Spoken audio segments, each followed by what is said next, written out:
Lila married me when I was at my lowest. Everyone said she only married me despite my brother, but after she died in a car crash, she left her entire estate and a voice recorder to me. I gently pressed play, and her husky low voice filled the air. She said, "Noah, could you maybe like me a little too?" After so many years, I finally glimpsed the vast, magnificent love she had hidden beneath a layer of ice. When I opened my eyes again, I was reborn. My adoptive mother was gripping my hand saying, "Noah, honey, could you go to prison for your brother?" Before I was 16, I was the pampered eldest son of the Carter family, adored by my parents and sister, living a carefree life. But then Jesse showed up with a DNA test, and I learned that the nurse had switched us at birth. He was the true heir, and I was just the cuckoo in their nest. I had intended to leave, but my biological parents were already dead, and Mrs. Carter couldn't bear to see me become an orphan, so she officially adopted me. My adoptive parents were good to me, my sister never neglected me, and Jesse never gave me any trouble. I was grateful. But then Jesse got into a dispute with another actor backstage at a studio. During the argument, the man fell down a flight of stairs and ended up in a vegetative state. There were no security cameras, but someone had to take the blame, and I, as it happened, was there and saw everything. My adoptive mother came to me in tears, begging me to take the fall for Jesse. Jesse knelt before me, cowing and slapping his own face, saying he was sorry. The whole family was a mess of gut-wrenching sobs, so I nodded. I took the blame for him, went to prison, and endured hell. At first, the Carters would visit me, crying tears of guilt or apology, but slowly the visits stopped. Once during a prison activity, the warden asked us about our plans after release. I thought for a long time before carefully writing, "After I get out, I want to see Mom and Dad." The inmate next to me saw it and laughed, teasing me for writing something so simple. "Of course your Mom and Dad will come pick you up. How could you not see them?" he said. I just smiled and didn't argue. But when I was actually released, no one came. Only the Carter family's assistant was there to drive me to the airport and give me a large sum of money. He didn't say a word, but I understood everything. My mom and dad didn't want me anymore. The Carter family had abandoned me. I didn't take the money, not out of some sense of pride, but because I didn't want to owe the Carters anything more. They had raised me for over 20 years, and I had served 5 years in prison for their son. We were even. I rented an apartment and ran myself ragged before I found a job that didn't mind my criminal record, but after just 2 weeks, I was fired. I pressed for a reason, and the manager finally said, "You crossed someone you shouldn't have." I froze, then couldn't say another word. Who else could it be but the Carters? That day, I walked out onto the street clutching my bag. A fine, cool mist fell on my face and clothes. As I passed through Times Square, a live broadcast of Jesse was playing on the giant screen. I stopped and looked up. On the award stage, he was handsome and dashing, radiating charm. The camera panned to the audience, and I saw Mrs. and Mr. Carter looking at him with tears in their eyes, as if gazing upon a priceless treasure, their eyes filled with love. For some reason, I suddenly remembered my first prison visit. My adoptive mother looked at my rapidly thinning frame and tearfully promised me, "Noah, when you get out, Mom will take care of you for the rest of your life. Mom loves you." But the last time I saw her, 2 years before my release, her expression was only one of faint guilt. She had said, "Noah, Jesse is getting engaged to Lila Bennett. He really likes her. When you get out, could you please leave the city so the Bennett family doesn't find out about the past?" Lila Bennett, the heiress of the Bennett family. There was a TV in prison, and I'd occasionally hear about the epic romance between Jesse and Lila. They said Lila, known as a flirtatious beauty in her circle, had settled down for Jesse. Even entering the entertainment industry, he despised to pave the way for him, leveraging her connections and presenting him with awards. I sometimes envied Jesse. He had loving parents and a doting girlfriend. In his early 20s, he already had it all, career and love. Unlike me, no parents, no career, no lover, and no one to love me. As for marrying Lila, that was an accident. After being fired, I went back to my old neighborhood and got a job as a waiter in a restaurant. It was busy. I don't know how she found out where I was, but when she found me, I was serving beer to a customer. A drunk woman started getting handsy. I frowned and slapped her. The woman flew into a rage, kicked me to the ground, and sent a cascade of beer bottles and food all over me. The hot food burned. Still not satisfied, she was about to hit me again, cursing, but she suddenly went silent. I opened my eyes and met a pair of eyes that shone like stars. Lila smirked a lazy, insincere smile. "Noah, is this what you're doing now?" I got up, brushed the food scraps off myself, nodded, and tried to walk past her, but I had only taken a few steps when I heard her voice behind me. "Seeing you in such a mess, how about you marry me?" I turned back in shock. "Have you finally lost your mind?" "I'm serious," Lila said, her dark eyes sizing me up, betraying no emotion, but her tone was earnest. "To be honest, your brother just dumped me, and I'm not happy about it. And you've been pushed into this corner by the Carters. We're practically a league of victims." A streetlight flickered twice and died. I couldn't see her face clearly, only heard her chuckle as the red tip of her cigarette glowed. "You have nothing left anyway. You don't lose anything by marrying me. What are you afraid of?" I thought about it and said nothing. She waited quietly. A cool breeze blew, and I shivered instinctively. Lila took off her high-end custom trench coat and draped it over my shoulders. Instantly, my senses were filled with her faint sweet scent, almost like milk. Okay.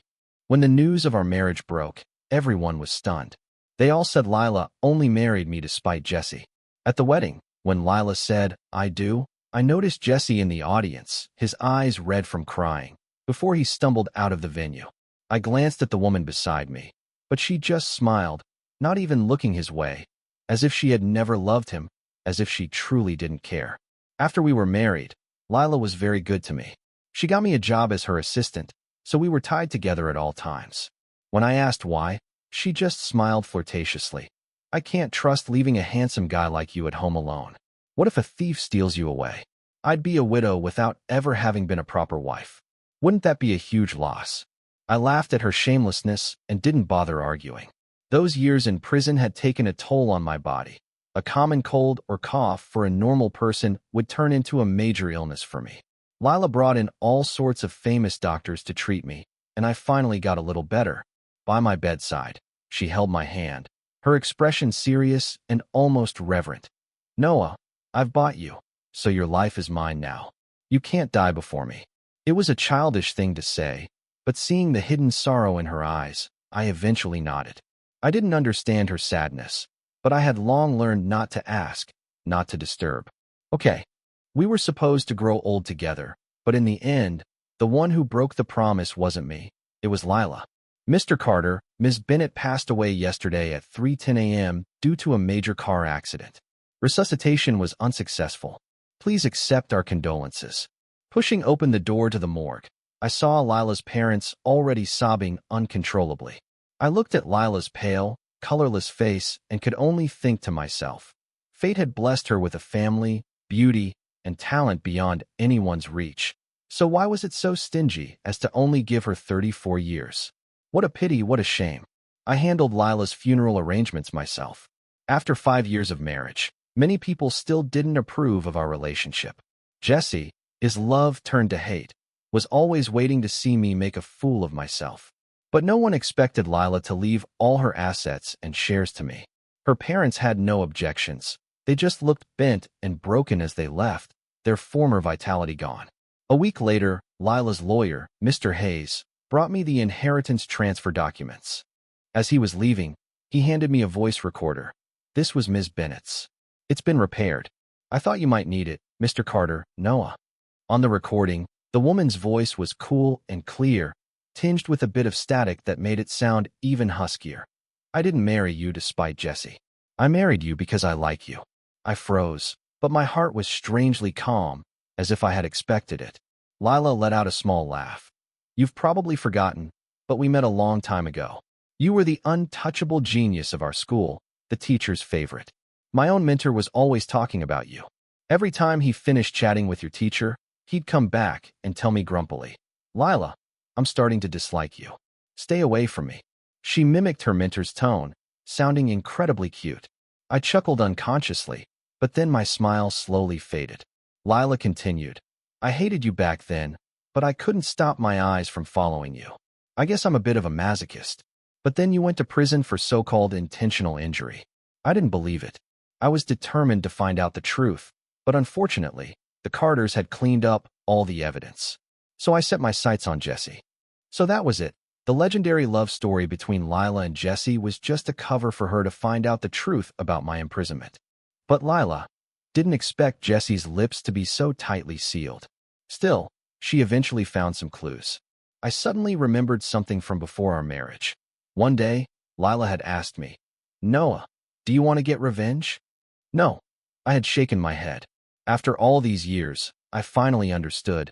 She must have found out the truth that day. She uncovered the truth for me. And then, for me, she buried it again. So it was all because of me. The emotions in my eyes trembled violently, and my whole body began to shake uncontrollably as tears streamed down my face. But then again, my acting must have been really, really good to have fooled everyone, including you. Do you know how adorable your expression was when I found you and asked you to marry me? Never mind, I'm rambling again. Actually, there's something I've always wanted to ask you. Lila coughed. Her voice, usually so cool, now held a rare hint of youthful shyness. Noah, could you like me a little too? I probably won't hear it in this life. So in the next life, when I come find you, you can tell me. Then, amid the screech of sudden breaking and the shouts and screams of a crowd, I clearly heard her last words. She said, "Noah, I really, really, really like you so much." The end of her sentence was even tinged with a smile. The emotions I had suppressed for so long suddenly collapsed. In the empty living room, the lilies Lila had brought home a few days ago still sat on the table. I had always loved lilies, and she had presented them to me like a treasure. "Noah, do they smell good?" I picked them out one by one. "Noah, from now on, I'll be the one to change the flowers at home." The tiny specks of light in her eyes then were like gentle starlight. How could I have said no? But the one who made the promise had lied. She left first, taking the last bit of life from the lilies with her. The warm sun streamed through the French windows, landing on my shoulder. I reached out to touch it, but only felt a chilling cold. Today, I finally saw the magnificent, secret love Lila had hidden under her icy exterior, but it seemed it was too late. The next time Mr. Hayes saw Mr. Carter was a week later, when he came to sign the inheritance papers. He had worked for Lila for many years and had met Noah many times. In his memory, Noah was always composed, a gentle smile on his face, like a jade Buddha observing the world's chaos with detached calm, without joy, anger, or any sign of being moved. Even when he learned of Lila's death, he had only paused for a moment, his eyes not even turning red. Lila had been so good to him, yet he hadn't shed a single tear for her. Mr. Hayes had secretly felt it was unfair to Lila. But this time, as soon as he entered the living room, he saw Noah clutching a bouquet of withered lilies, his face whiter than falling snow.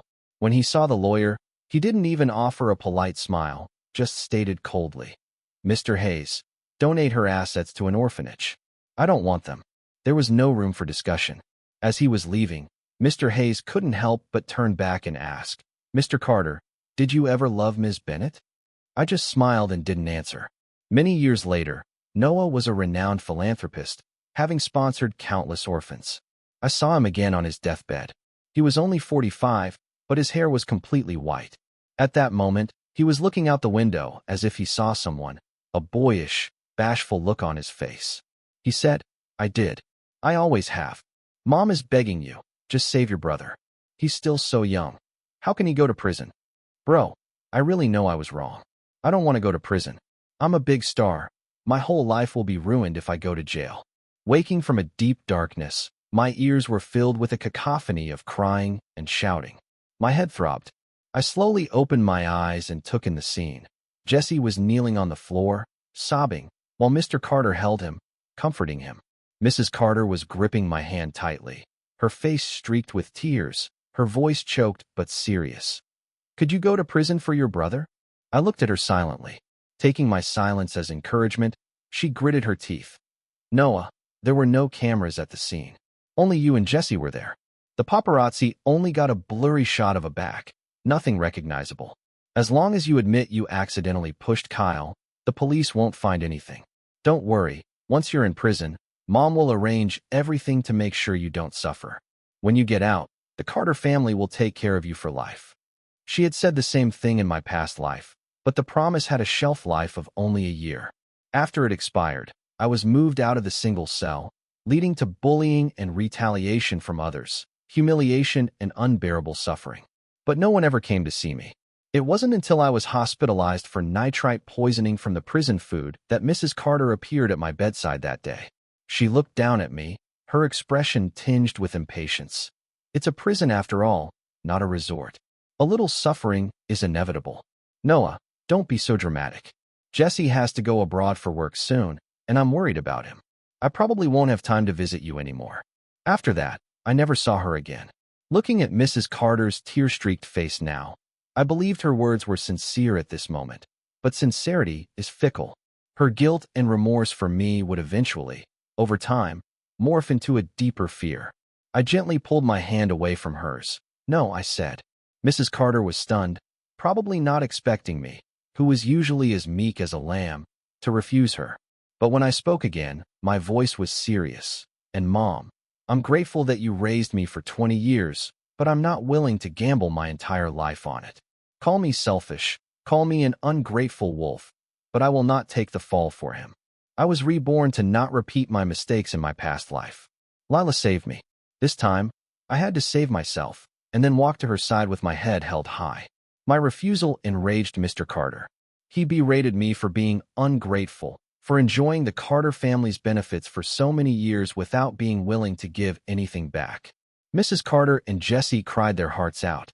Seeing that I wouldn't budge, they worried I would run, so they locked me in my room. Only my sister Emma remained silent throughout, just as she had in my past life. Mrs. Carter took my phone, but she didn't know I had a spare.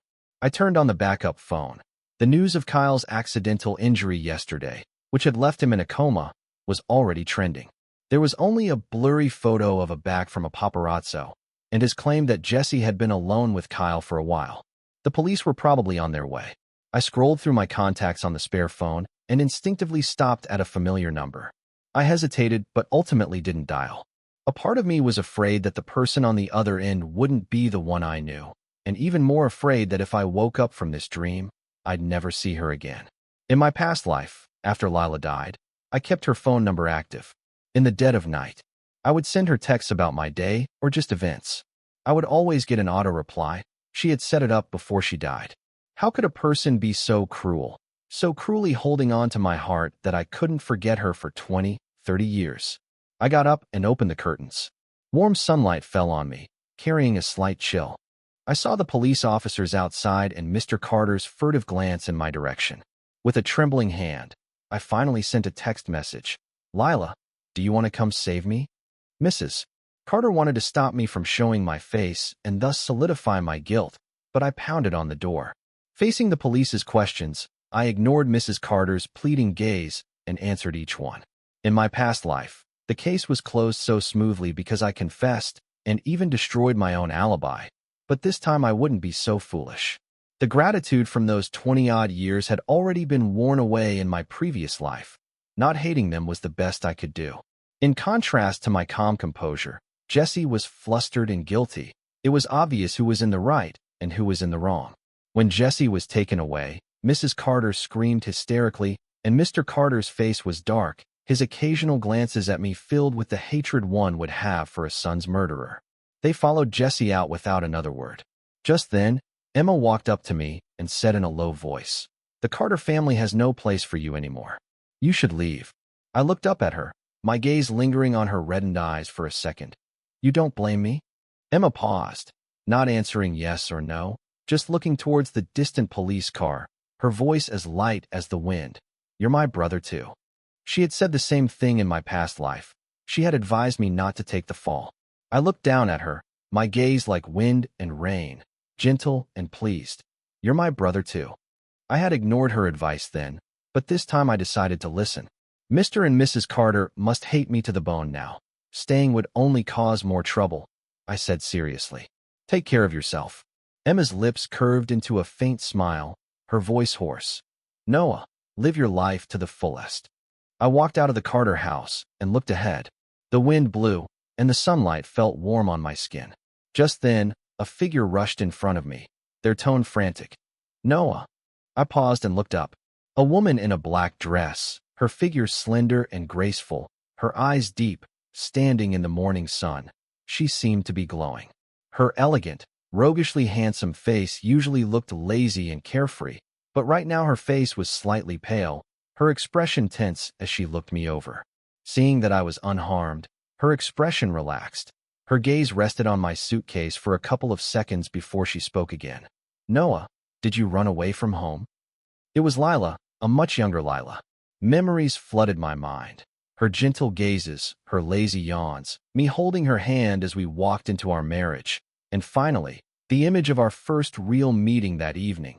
Her hands secretly clenched as she asked, Noah, how about you marry me? My heart pounded wildly in my chest. I couldn't bear to look away from her, not even for a second, until her eyes widened in alarm. Why are you crying? Who bullied you? Why was I crying? I should have been happy to see her again, but all the emotions pent up from my past life turned into tears flowing from my heart. I couldn't stop them. I cried, and Lila just stood there quietly with me. After a long while, she pulled me into her arms with a sort of helpless affection, as if comforting a beloved child. Don't cry. Who bullied you? Tell me, okay? I clutched her sleeve and shook my head. I don't want revenge. I just want to be with you. I went back to Lila's apartment with her. It was cold and empty. In my past life, after she died, I would often stay here as if in remembrance. I was already familiar with the layout, but I didn't notice Lila's gaze darkened for a moment as I confidently walked to the far end of the apartment and turned into the bathroom. Looking at my red, swollen, and pathetic reflection in the mirror, I sighed, feeling a bit embarrassed. I had resolved to face Lila with dignity, yet here I was, a complete mess. But it didn't matter. Lila loved me so much, she wouldn't mind. That was the one thing I was most certain of in this life. When I came out of the bathroom, Lila was leaning against the doorframe waiting. Why were you crying? She asked. I told her everything that had just happened. There were no secrets between us. Lila was taken aback. So the Carters wanted you to take the fall? I nodded. This won't be over so easily. Even though Kyle is in a coma and there's no hard evidence, they can't convict Jesse until he wakes up. And even if the police consider Jesse the main suspect now, you're not entirely in the clear. The more she spoke, the darker her face became. I suddenly cut her off. Lila, I'm a little hungry. Her gaze shifted to me, seeing no trace of anxiety, and she said with a helpless sigh, I'll go make something. I nodded. My stomach problems were severe, so Lila had specifically learned to cook medicinal cuisine, preparing meals for me herself every day. I had assumed she was naturally good at cooking, but now seeing the clump of noodles she brought out, I suddenly realized. Lila was a high society heiress, always waited on by others. How could she have known how to cook from the start? It had always been for me. I picked up my chopsticks and took a bite. Lila watched me with anticipation. Is it good? Her eyes sparkled with tiny stars, so beautiful, just like the woman in my memory who had smiled and asked if I liked her. I fought back the lump in my throat and nodded firmly. It's delicious. I love it. In the end, that bowl of noodles was thrown in the trash because I started crying. Lila thought it was because they tasted bad. She picked up her chopsticks and tried to bite herself. The next second, she grimaced, her expression dissatisfied. I want to cry too. How can it be so bad? It was adorable, and it made me laugh out loud, chasing away the gloom from my brow. I encouraged her. You'll be a great cook in the future. I'm laughing because, well, I'm your only customer in the future. The woman's eyes flickered, a thoughtful, inscrutable look in them. She said in a deep voice, Noah, what am I to you in the future? I looked up and met her dark, confident, and certain eyes. She had guessed. She was always so smart. Perhaps I paused for a moment, then said slowly, My love. I thought Lila might be stunned, or maybe frown and ask for more details. But instead, her expression softened and her lips curved upwards, shedding their usual carefree air for one of utter sincerity. That's good. Looking at the beauty mark near her eye that moved when she smiled, I suddenly wanted to taste it. I thought about it, and then I did it. I stood on my toes, and as she looked at me in astonishment, I whispered, Lila, I like you so much. I forgot to tell you in my last life, so I'm telling you now. I like you. I've always liked you. Before bed, Lila tucked me in. If you get scared, I'll be here right away. Before leaving, she placed the protective amulet she wore around her neck on my chest. I knew about it. Lila had been frail as a child, and her mother had gotten this amulet for her to protect her as she grew up. Now she was using it to protect me. I clutched the jade pendant, my heart racing and my cheeks burning. It wasn't until Lila had slowly walked out that I realized my face was a little sore from smiling so much. My heart felt full. Lila was always like that, seemingly a flirtatious socialite who didn't care about anything. But in reality, she was the most attentive and gentle person. I couldn't fall asleep that night, feeling both excited and scared. I glanced at the phone by my pillow. I wondered if Lila was asleep yet. I was afraid to call and disturb her, so I decided to send a text. The moment I sent it, I felt it was unnecessary and was about to delete it when I heard footsteps outside, followed by the sound of the door opening. Lila stood by my bed. The moonlight streaming through the window softened the sharp angles of her face, making her look gentle. "What's wrong?" she asked softly. It had been less than a minute since I sent the message, but she was already here. She was truly a woman of her word. No matter how late, she would come, just like that night, just because I was afraid I might really need her. My heart clenched tightly. I ended up staying at Lila's for 2 weeks. The most interesting part of my day was waiting for her to come home. She would go into the kitchen and experiment with her cooking, and I would lean against the door frame, watching her quietly, occasionally lending a hand. With her hair tied up, revealing a beautiful and slightly youthful face bathed in a warm glow, she exuded a gentle grace. At this point, she hadn't even graduated from college yet. Compared to the decisive, powerful Lila from my past life, she was still a bit green. This was a time in her life I had never been a part of, never known. She would occasionally look up at me, her lips curling into a slight smile, the pure love in her eyes impossible to hide. She was so in love with me. I was struck by the realization that in the time I never knew, Lila had loved me with all her heart. My heart constricted, and the feeling spread through my body, finally turning into a long sigh. As Lila's cooking skills improved day by day, the Carter family finally couldn't hold back any longer. They weren't going to let Jesse just admit his guilt and go to prison, but I never expected them to stoop so low as to bribe Kyle's agent to point the finger at me as the real culprit. So shameless, so despicable. Mrs. Carter revealed Jesse and my true parentage to the media, crying a river of tears. I never thought Noah would intentionally hurt someone. He was always such a good boy. Now, to avoid punishment, he's framing his own brother. Jesse is my biological son, but he's barely had a day of happiness, and now he's being falsely accused. Noah is breaking my heart. Jesse huddled in her arms, clumsily wiping her tears while letting his own stream down his face. "Mom, don't be sad. Brother must have just made a mistake in a moment of confusion. If I can atone for his sin, I'm willing to take his place, as long as he can be a good son to you." The mother and son put on a pitiful, sorrowful performance for the media. Those who make mistakes must take responsibility. You shouldn't have to bear what isn't yours to bear, Mr. Carter said righteously to the cameras. "Noah, the Carter family raised you for so many years. We hope you will step forward."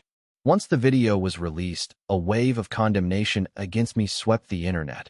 What an ungrateful wolf. A fake young master who enjoyed a life of luxury for years, only to let the real son of the Carter family take the fall for him. Is he even human? You coward. You do the crime, but won't do the time. Yeah, the Carter family was more than fair to you, and this is how you repay their kindness. The insults were endless.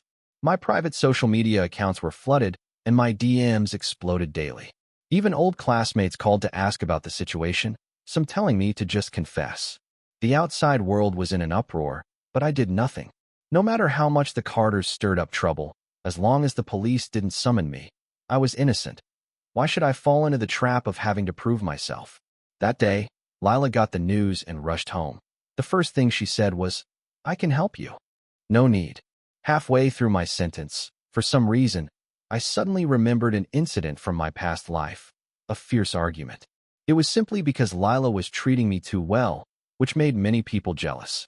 Someone started spreading rumors about my time in prison, and the internet was filled with insults, all boiling down to me not being good enough for Lila.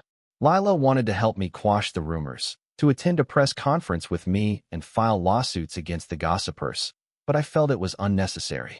I had been to prison, and though my conscience was clear, I didn't want Lila to be dragged into the controversy. This infuriated her. She coldly asked if I even cared about her, if I considered her my wife. I just thought it was better to let things cool down, that she was being unreasonable. That day, the living room lights were off, leaving only the fading glow of sunset. After a long silence, she said one thing. "You are pristine in this world, and I can't stand anyone pointing fingers at you. Do you understand?" I remained silent, refusing to answer. Later, I looked back and saw her lonely silhouette. I felt a pang of regret then.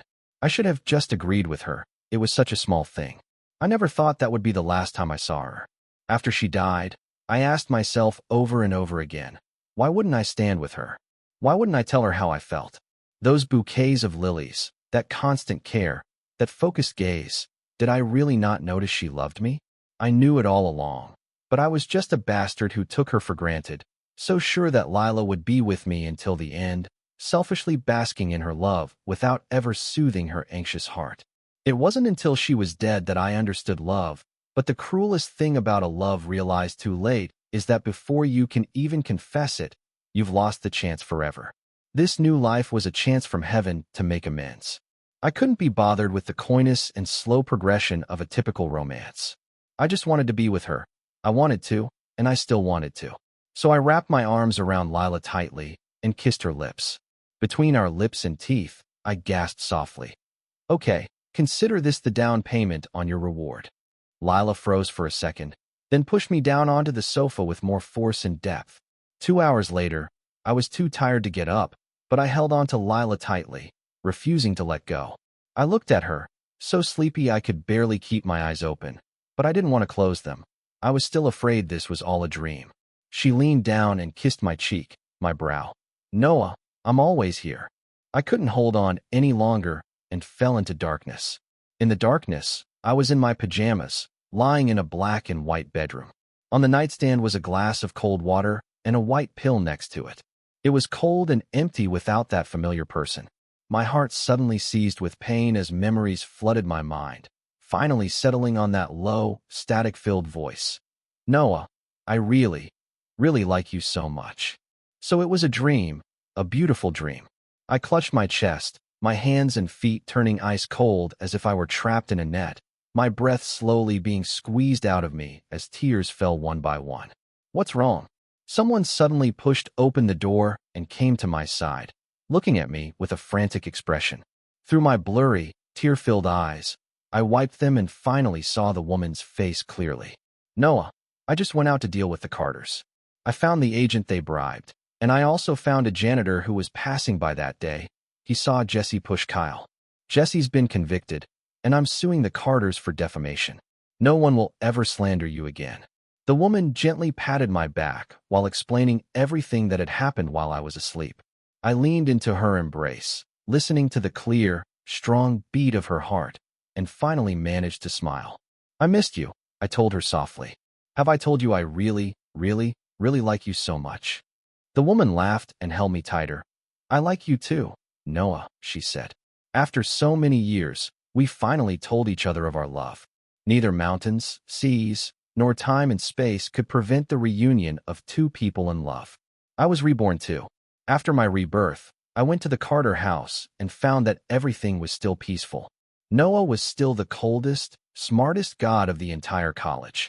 Not the man from my past life who seemed gentle on the surface, but whose heart was riddled with scars. My Noah had no sense of security. Prison was too harsh, and he was the target of jealousy. The other inmates would often torment him in the middle of the night. Even when he was asleep, the slightest noise would jolt him awake. Yet despite all that, he managed to do his job well during the day. My Noah was fragile snow and resilient pine, seemingly meltable by a single ray of light, but in reality, he was indestructible. I admired him for it. At the school's opening ceremony, Noah, as the student council president, gave a speech on stage. I sat in the audience watching him from afar. The boy was in a uniform, his short hair neat, revealing a handsome and youthful face. He effortlessly exuded his charm and displayed his knowledge, captivating many, whether they were looking or listening.